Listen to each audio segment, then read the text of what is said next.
ดน้ำนอแฟน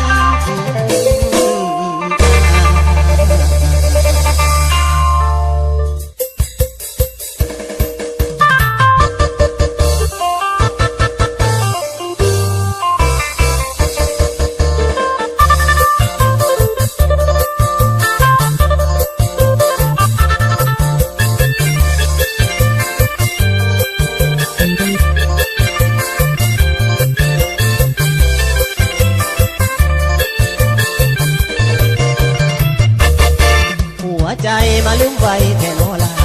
คำที่สัญญาออกพรรษาสิมาแทนบอกไอ้ให้เก็บเงินทองสินสอดค่าดองน้องสูงหลายล้านแพงเท่าใดไอ้ก็บ่ยานสิขายหน้าตีนบ้านพร้อมกับควายหนึ่งตัวเข้าสู่กันบ้านเหนือบ้านใต้ว่าน้องดีนายเป็นผู้ชายคนอื่นเขาบอกว่าเจ้าเล่นน้ำกัน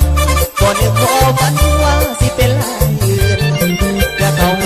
ว่ามันคงคืนบอกคงปานคืนน้ำใจของนางทั้งตัวอ่านแต่ละใจเพื่อนหมู่ที่เขานั้นหูว่าเขานั้นสิแต่งงานคนทั่วบ้านประจานทั่วมุมเมืองเรื่องที่เขาทั้งสองสิแต่งดองไม่วันนี้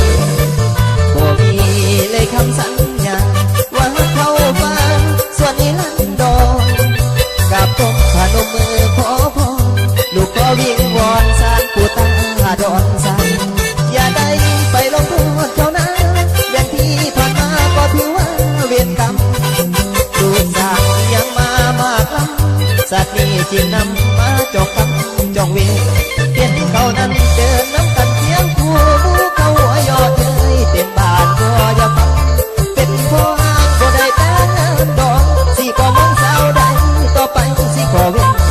เกณฑ์ของข้าเป็นสาวนาเลี้ยงหมูให้เจ็บขาอังปายาข้าโมเมลมีแต่แก้วสุราดื่มเอาใจวาสนาขันไทยคนบ่สมให้ตัวอยู่ก็มาแย่ทางจิตใจของนางบ่อีต้นบ่อังสิไปบวชหรือบ่ผูกคอตา